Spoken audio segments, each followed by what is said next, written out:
Nellore YSR Congress party city కార్యాలయంలో ప్రభుత్వ medical కళాశాలను ప్రైవేటీకరిస్తూ కూటమి ప్రభుత్వం తీసుకున్న నిర్ణయాన్ని వ్యతిరేకిస్తూ ఈ నెల 28వ తేదీన చేపట్టనున్న ప్రజా ఉద్యమం కార్యక్రమానికి సంబంధించిన పోస్టర్ను వైఎస్ఆర్ కాంగ్రెస్ పార్టీ నాయకులతో కలిసి YSR Congress party Nellore city in charge MLC Parvathareddy Chandrasekhar Reddy ఆవిష్కరించారు. ఈ సందర్భంగా ఎమ్మెల్సీ పర్వతరెడ్డి చంద్రశేఖర్ రెడ్డి మాట్లాడుతూ ప్రభుత్వ మెడికల్ కళాశాలను ప్రైవేటు వ్యక్తులకు చంద్రబాబు నాయుడు అప్పనంగా కట్టబెట్టడాన్ని ప్రజలు తీవ్రంగా వ్యతిరేకిస్తున్నారని అన్నారు. ఇప్పటికే సచివాలయ వ్యవస్థను కూటమి ప్రభుత్వం నిర్వీర్యం చేసిందని మండిపడ్డారు. కోవిడ్ సమయంలోనే కాకుండా గత 5 ఏళ్లలో సచివాలయ వ్యవస్థ ఎలాంటి సేవలందించిందో ప్రజలందరికీ తెలుసు అన్నారు. అలాగే గత ప్రభుత్వంలో వైఎస్ జగన్మోహన్ రెడ్డి గారు నాడు నీడు కార్యక్రమం ద్వారా 44,000 ప్రభుత్వ పాఠశాలను ఆధునీకరించి వసతులు కల్పించే దిశగా అడుగులు వేస్తే ఈ రోజు కూటమి ప్రభుత్వం వాటినన్నింటినీ నిలిపివేసి ప్రభుత్వ పాఠశాలను నిర్వీర్యం చేస్తుందన్నారు. గత ప్రభుత్వంలో మద్యం షాపులను పారదర్శకంగా ప్రభుత్వం నిర్వహిస్తుంటే ఈ రోజు ప్రభుత్వం మద్యం షాపులన్నింటినీ టీడీపీ నేతలు కట్టబెట్టి పర్మిట్ రూములు ఏర్పాటు చేసి విచ్చలవిడిగా మద్యం అమ్మకాలు సాగిస్తుందన్నారు.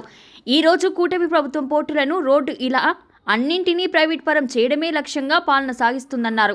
అందులో భాగంగా చంద్రబాబు నాయుడు ప్రభుత్వ మెడికల్ కళాశాలను ప్రైవేట్కు అప్పగిస్తున్నామని చెబుతూ వారికి సంబంధించిన మంత్రులు ఎమ్మెల్యేలకు కారు చౌకగా అమ్మేస్తున్నారని మండిపడ్డారు.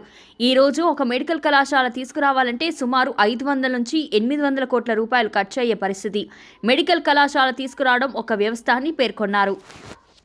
ఆదేశాల మేరకు అనేక కార్యక్రమాలు అనేక పోరాటాలు కూడా చేసినాం. అయితే ఎక్కడా కూడా చంద్రబాబు నాయుడు గారు అమ్మేయాలా అన్న ఆలోచనకు వచ్చి ఆ పరంగానే ముందుకెళ్ళడం, అందులో కూడా వారికి సంబంధించినటువంటి ఎమ్మెల్యేలు మంత్రులకి వాటన్నిటిని కూడా ఈ ఇన్వాల్వ్ చేయడం, వాళ్ళ చేతుల్లో పెట్టడానికి ప్రయత్నించడం కూడా జరుగుతూ ఉంది. మరి దీనికి సంబంధించి కోటి ఉద్యమాల సేకరణ ఒకటి విస్తృతంగా జరుగుతూ ఉంది.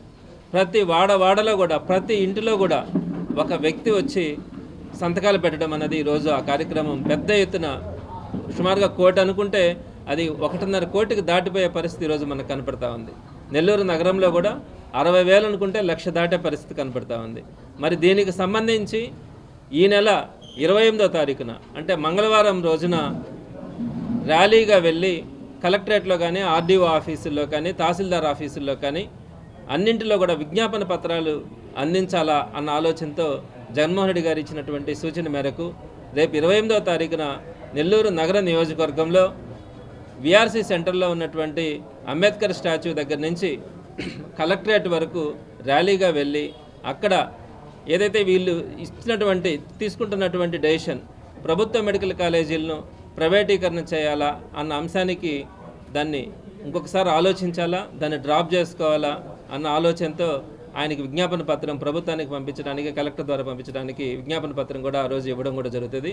దీనికి సంబంధించి నగరంలో ఉన్నటువంటి వైఎస్ఆర్సీపీ కార్యకర్తలు, నాయకులు, ప్రజలు అందరూ కూడా పాల్గొనాలని సవినయంగా అందరికీ కూడా తెలియజేస్తా ఉన్నాం. ఇది జగన్మోహన్ రెడ్డి గారు ఎంతో ప్రతిష్టాత్మకంగా తీసుకొచ్చినటువంటి మెడికల్ కాలేజీలని ఈ ప్రైవేటీకరణ చేస్తూ ఉన్నారు. దీనికి మనము అడ్డుకోకపోతే రాబోయే రోజుల్లో గతంలో ఉన్నటువంటి 11 ప్రభుత్వ మెడికల్ కాలేజీలను కూడా ప్రైవేటు పరం చేసి కంప్లీట్గా మొత్తం ఈ పీపీపీ మోడ్లోకి రాష్ట్రాన్ని తీసుకొని వచ్చి పేద ప్రజలు బతికే అవకాశం కూడా లేకుండా చేసే పరిస్థితి ఉంటుంది. కాబట్టి ఈ కార్యక్రమాన్ని దిగ్విజయం చేసి ప్రభుత్వానికి కనువిప్పు కలిగేలా అందరం కలిసి పోరాడదామని పార్టీ కార్యకర్తలకు కానీ, నాయకులకు కానీ, ప్రజలకు కానీ అందరికీ కూడా సవినయంగా తెలియజేస్తాం.